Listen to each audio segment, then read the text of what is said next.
နော်မင်းတို့ကပရာဟိတစစ်သားတွေဖြစ်တယ်စစ်တပ်မှာဒီမိုကရေစီရှိတယ်စစ်တပ်မှာဘလို့ဒီမိုကရေစီရှိလဲဆိုလို့ရှိရင်မင်းတို့စစ်ငါတို့ justice ဆိုကြအခငါတို့မင်းတို့အတူတကွထုတ်ထားတဲ့စီကန်းကိုငါတို့ကိုယ်တိုင်မင်းတို့ပါဝင်ငါပါဝင်လိုက်နာခြင်းအားဖြင့်အတူတကွရှင်သန်နေထိုင်တာဒီမိုကရေစီရှိဖြစ်တယ်အဲ့တော့ဒီမိုကရေစီလို့ပြောပြီးတော့မှစီးမရှိကမ်းမရှိကိုလှုပ်ချင်တာလှုပ်မယ်ကိုရေးချင်တာရေးမယ်ကိုပြောချင်တာပြောမယ်ကိုအိတ်ချင်တဲ့ချိန်အိတ်မယ်စားချင်တဲ့ချိန်စားမယ်နေချင်သလိုနေမယ်လူထုနဲ့ဆက်ဆံချင်သလိုဆက်ဆံမယ်ဆိုရင်ဒါဒီမိုကရေစီမဟုတ်ဘူးဒီမိုကရေစီဆိုတဲ့သဘောတရားကအတူတကွနေထိုင်သူရှိတယ်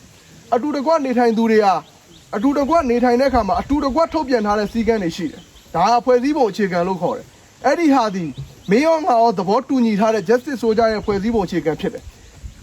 အဲ့တော့အတူတကွထုတ်ပြန်ထားတဲ့အတွက်ကြောင့်မို့အတူတကွလိုက်နာရမယ်သဘောပေါက်လားအဲ့တော့ငါတို့နိုင်ငံတော်မှာလည်းအဲ့လိုပဲ2008ဖွဲ့စည်းပုံအခြေခံဥပဒေဆိုတာငါတို့အတူတကွသဘောတူထားတဲ့ဖွဲ့စည်းပုံအခြေခံဥပဒေမဟုတ်ဘူးစစ်တပ်ကနေပြီးတော့မှငါတို့လက်နက်ထောက်ပြီးအတင်းပြထမ်းထားတဲ့ဖွဲ့စည်းပုံအခြေခံဥပဒေဖြစ်တဲ့အတွက်ကြောင့်မို့ငါတို့ဒါမျိုးမညီမညွတ်ဖြစ်နေတာအဲ့တော့ဒီဖွဲ့စည်းပုံအခြေခံဥပဒေကိုပြင်ဆင်နိုင်တဲ့နိုင်ငံရေးမျိုးစစ်ရေးမျိုးငါတို့လုံနိုင်တယ်ဆိုလို့ရှိရင်ငါတို့နိုင်ငံစစ်မီးတွေထပ်ဖြစ်စရာလည်းအကြောင်းမရှိတော့သလိုငါတို့လည်းအတူတကွလွတ်မြောက်မှာဖြစ်တယ်ဒါပေမဲ့ငါတို့စီးမက်ကမ်းမနေလို့မရဘူးအဲ့ဒီငါတို့ရေးဆွဲလိုက်တဲ့ဖွဲ့စည်းပုံအခြေခံဥပဒေမှာပါတဲ့စီးကမ်းချက်တွေကိုနိုင်ငံဦးဆောင်သူကနေပြီးတော့မှနောက်ဆုံးနိုင်ငံသားတယောက်အရက်သားတယောက်ထိအတူတကွလိုက်နာရမှာဖြစ်တယ်အဲ့တော့ justice ဆိုကြမှာလဲ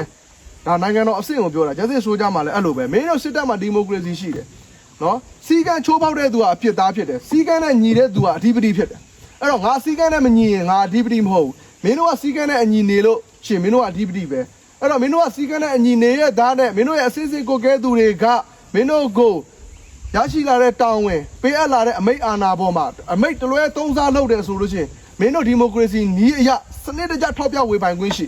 သဘောပေါက်လားအဲ့တော့ justice ဆိုကြမှာရှိတဲ့အစစ်စစ်သောအုပ်ချုပ်သူတွေကတက်ကထုတ်ထားတဲ့မူဝါဒကိုကြော်လွန်ပြီးတော့မှမင်းတို့အနိုင်ကျင့်ဗိုလ်ကြတယ်မင်းတို့အနိုင်ကျင့်အုပ်ချုပ်တယ်သူတို့ရဲ့အမိတ်ပေးပိုင်ခွင့်ပေါ်မှာ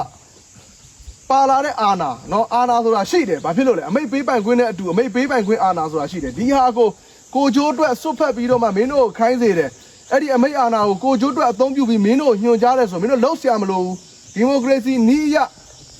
တေချာတင်ပြဆွေးနွေးပြီးတော့မင်းတို့စန့်ကျင်ခွင့်ရှိတယ်သဘောပေါက်လားအဲ့ဒါစစ်တပ်မှာဒီမိုကရေစီပဲသဘောပေါက်တယ်နော်အဲ့ဒါစစ်တပ်မှာရှိတဲ့ဒီမိုကရေစီပဲအဲ့တော့ခုနအကြောင်းကိုပြန်ပြီးတော့မှဆက်ရလို့ရှိလို့ရှင်ငါတို့စစ်တပ်မှာလည်းဒီမိုကရေစီရှိတယ်ခုနငါပြောတဲ့အကြောင်းအရာကိုဆက်ရလို့ရှိလို့ရှင်မင်းတို့ပရဟိတစစ်သားဆိုတဲ့စကားအတိုင်းမင်းတို့ကပရဟိတလုပ်နေတာမင်းတို့လစာမရဘူးရိတ်ခါလဲစကင်းနဲ့ပဲစားရမယ်နော်အဲ့တော့ပရဟိတသမားစီကိုဂျိုးကိုမဖတ်ဘူးပရဟိတသမားစီကိုဂျိုးကိုမဖတ်ဘူးအဲ့တော့တော်လန်ရေးစီပရဟိတစစ်သားဆိုတဲ့အတိုင်းပဲမင်းတို့ကိုဂျိုးမဖတ်ဖဲနဲ့ကိုရဲ့အမေပါဖြစ်ဖြစ်ကိုရဲ့အဖေပါဖြစ်ဖြစ်နောက်ဆုံးကိုပါဖြစ်သွားပါစေဦးငါဒီပရဟိတစိတ်နဲ့လုံးရမယ်ဆိုတဲ့ကိုဂျိုးမဖတ်အများကျိုးဆောင်တဲ့ပရဟိတစိတ်ရှိရမယ်တိုးတော်လည်းပဲငါတို့ကပရဟိတရှေ့မှာစစ်သားပါတဲ့အတွက်ကြောင့်မို့မင်းတို့ဒီတက်ကထုတ်ပြန်ထားတဲ့စစ်တီစီကကျင်းဝစ်နဲ့အညီနေထိုင်ပြီးတော့မှအခမဲ့အလုံးလုံးနိုင်ရမယ်ဒါမှမင်းတို့ပရဟိတစစ်သားဖြစ်အော်အဲ့တော့ကျွန်တော်တို့ကစစ်သားဆိုတော့ကျွန်တော်တို့လစာမရဘူးလားရိတ်ခါမရဘူးလားကျွန်တော်တို့ရဲ့ဘဝရှိရဘလို့လဲကျွန်တော်တို့ရဲ့အနာဂတ်ရှိရဘလို့လဲဆိုပြီးတော့မှမင်းတို့ပရဟိတစိတ်များတဲ့အခါကြလို့ရှင်စီကံမဲ့တယ်ပရဟိတစိတ်များတဲ့အခါကျရင်စစ်ပုံကြထည့်လို့မရဘူးကျွန်တော်အလကားလုပ်နေတာပဲကျွန်တော်လစာမရတာကျွန်တော်ဒီမူဝါဒနဲ့မနေနိုင်ဘူးဆိုရင်လည်းမင်းတို့ကဒါစစ်သားမပြီးသားဘူးပရဟိတသမားလုံးလုံးကြီးတော်လည်းရေးမှာပရဟိတသမားလုံးလုံးကြီးကအဆင်မပြေဘူးအဲ့တော့ပရဟိတစစ်သားဖြစ်ရမယ်အဲ့တော့စစ်စည်းကမ်းနဲ့အညီနေထိုင်တော့လူတို့အကျိုးအခမဲ့ပြုနိုင်တော့စစ်သူရဲကောင်းတွေဖြစ်ရမယ်ဒါပရဟိတစစ်သားပဲဒါငါတို့ရဲ့ခံယူချက်ပဲအဲ့တော့မင်းတို့ဒီပရဟိတစစ်သားနဲ့အညီဆိုတဲ့စကားနဲ့အညီစီကံတကြနဲ့လူတို့အကျိုးပြုမှုကိုအခမဲ့လုပ်နိုင်ရမယ်သို့တော်လည်းဒီမိုကရေစီနီးလန်းတကြ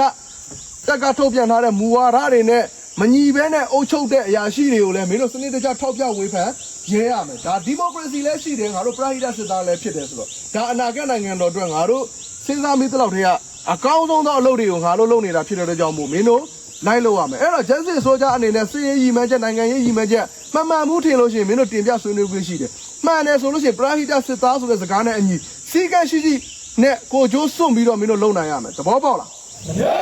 အဲ့တော့ဝေးဝေးပြောရင်စကားတွေများတယ်မင်းတို့လည်းညောင်းတယ်ငါလည်းညောင်းတယ်အဲ့တော့မင်းတို့ဒီမိုကရေစီရှိတဲ့စစ်တပ်ဖြစ်တယ်ဒီမိုကရေစီနီးနဲ့မအုပ်ချုပ်ရင်စီကံကို နော်ခေါင်းဆောင်တွေကစီကန်းကိုမိမိလိုက်နာခြင်းအဖြစ်ရဲဘော်တွေကိုလိုက်နာစေပါဆိုတဲ့စကားအတိုင်းမင်းတို့မအုပ်ချုပ်ဘူးဆိုရင်မင်းတို့ထောက်ပြဝေဖန်ခွင့်ရှိတယ်ပရာဟိတစစ်သားဆိုတဲ့စကားနဲ့အညီစနစ်တကျအခမဲ့လှုပ်ဆောင်နိုင်ရမယ်နော်ငါတို့မှာကိုယ်ပိုင်ချိန်ဆိုတာမရှိဘူးကိုယ်ပိုင်ဘဝဆိုတာမရှိဘူးတော်လိုင်းရေးမှာစကားတကုန်းရှိဆရာမင်းကိုယ်တိုင်ပြောသလိုဘီဝါတာငါတို့ကရေခဲဆိုစီးစင်းရမယ်စီးစင်းလဲစီးစင်းရမယ်စံလဲတက်နိုင်ရမယ်နော်ဘီဝါတာနောက်တစ်ခုကငါပြောချင်တာကငါတို့တော်လိုင်းရေးအစမှာစကားတခုထက်ရှိသေးတယ်အဲ့ဒါပါလဲဆိုဒီခီးကိုငါတို့ဖောက်နေတာဒီငါတို့ရှောက်ဖို့ဟုတ်ချင်မှဟုတ်မယ်ငါတို့ရဲ့အနာဂတ်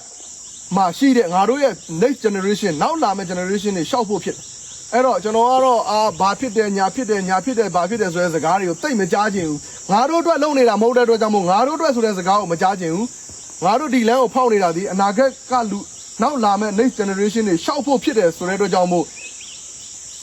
ငါတို့ဒီနောက်မျိုးဆက်တွေအတွက်ပဲစဉ်းစားရမယ်ငါတို့အတွက်ဆိုတာတော်လန်ရေးမှာမရှိဘူးငါတို့အတွက်ဆိုတဲ့နေ့တွေးလာတဲ့နေ့ကျရင်မင်းတို့တော်လန်ရေးရမင်းတို့မျှော်လင့်ချက်ကုံဆုံးပြီးတော့မှမင်းတို့ဝေဝါးဖြစ်ရလိမ့်မယ်အဲ့တော့ငါတို့အတွက်လုပ်နေတာမဟုတ်ဘူးအနာဂတ်အတွက်လုပ်နေတာဆိုတာကိုမင်းတို့အုံနောက်ထဲမှာထည့်ထားပါနော်ဒါတက်ကထုတ်ပြန်ထားတဲ့မူဝါဒတွေစီကန်းတွေကိုလူထုနဲ့ဆက်ဆံတဲ့အခါမှာဟုတ်လားနှလုံးသားနဲ့တော့၎င်းဥထိပ်ပတ်ဆွေးရတော့၎င်းဆက်ဆံနိုင်သောရဲဘော်ကောင်းတွေဖြစ်ပါစေလို့ငါမင်းတို့ကိုတိုက်တွန်းတယ်ဘယ်လောက်ပဲနော်